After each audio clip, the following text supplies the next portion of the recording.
I'm Veronica Delaney, author and painter of the book It Comes from the Heart. Today I will be reading through pages 3 and 5. I'm a mother and a wife. My name is Veronica M. Delaney. I was born in Tepic, Nayarit, Mexico, and raised in San Pedrito Tlaquepaque, Mexico. My mother always took us to visit my father during Easter vacations. He lives in Tepic, Nayarit.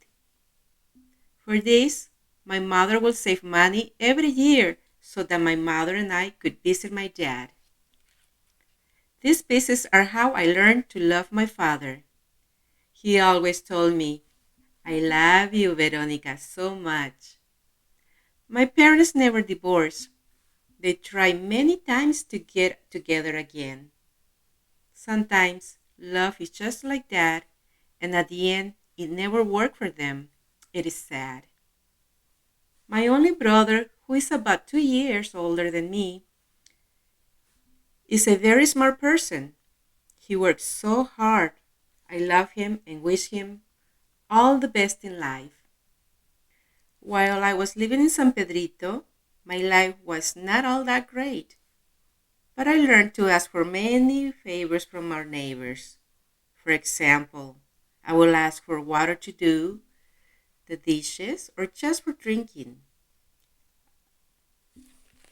I was also able to notice when a marriage was a good one or a bad one.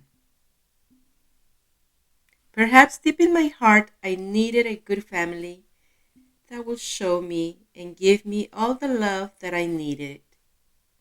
My mom working all the time in Mexico and later here in the United States, I felt so lonely because I was left behind. I must say, before coming to this beautiful country, for a long time I thought that I was an ugly girl because that was what I was told in the past. Not from my parents, of course. I never learned to have a good self esteem. I went to high school in the United States and I got my diploma. I must admit that I have never been a good student. I always had trouble with math and many other subjects as well. Oh, but I love art. Yes, I love to paint among other crafts. I am a Christian Catholic and like I say before, I am not a good student. And that is why when in Mexico, I could not learn my prayers for my communion. I have never liked to spend much time doing any one thing too long. I get impatient and therefore I avoid things like large puzzles, reading thick books, or even watching TV shows that go on and on. I always had this problem. I just didn't see myself being able to learn things or stay focused, but I tried. I talk to God however I can, and I do it from my heart. Now I'm going to tell you about my relationship with God and all of His helpers who have come to me in every way. Wake them all up.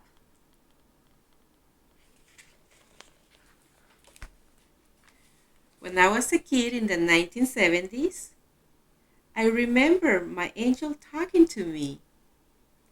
It was during a very hot weather. It was so hot that the whole family ended up sleeping in the hallway. There on the floor, it was much fresher.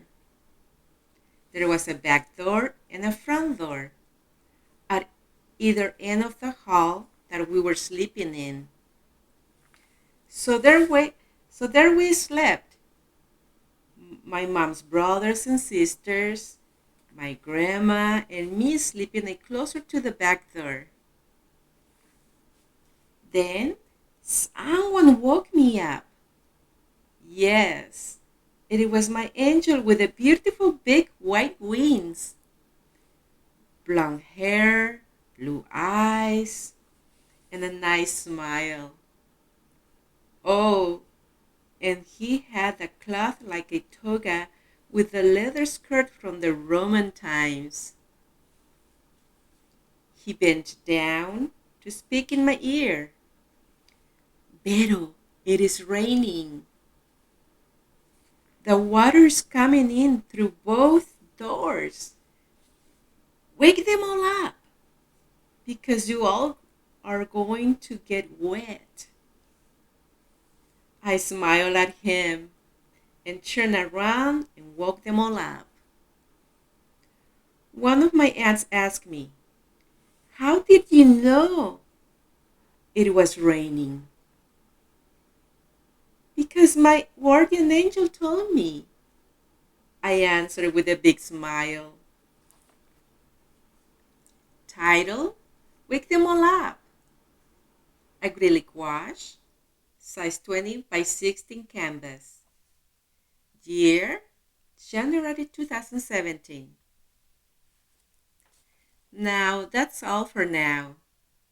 Like and subscribe if you are interested to hear more and have a wonderful day.